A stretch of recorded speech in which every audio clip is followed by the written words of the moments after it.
निघालो. आमचा दुसरा मुक्काम माझ्या जवळपास आलेलो आहे.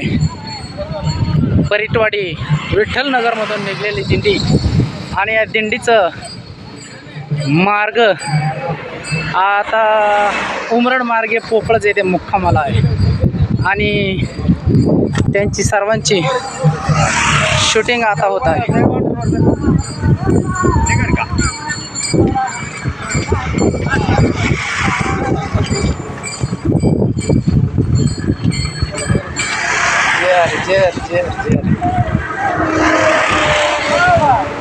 जय हरी चला.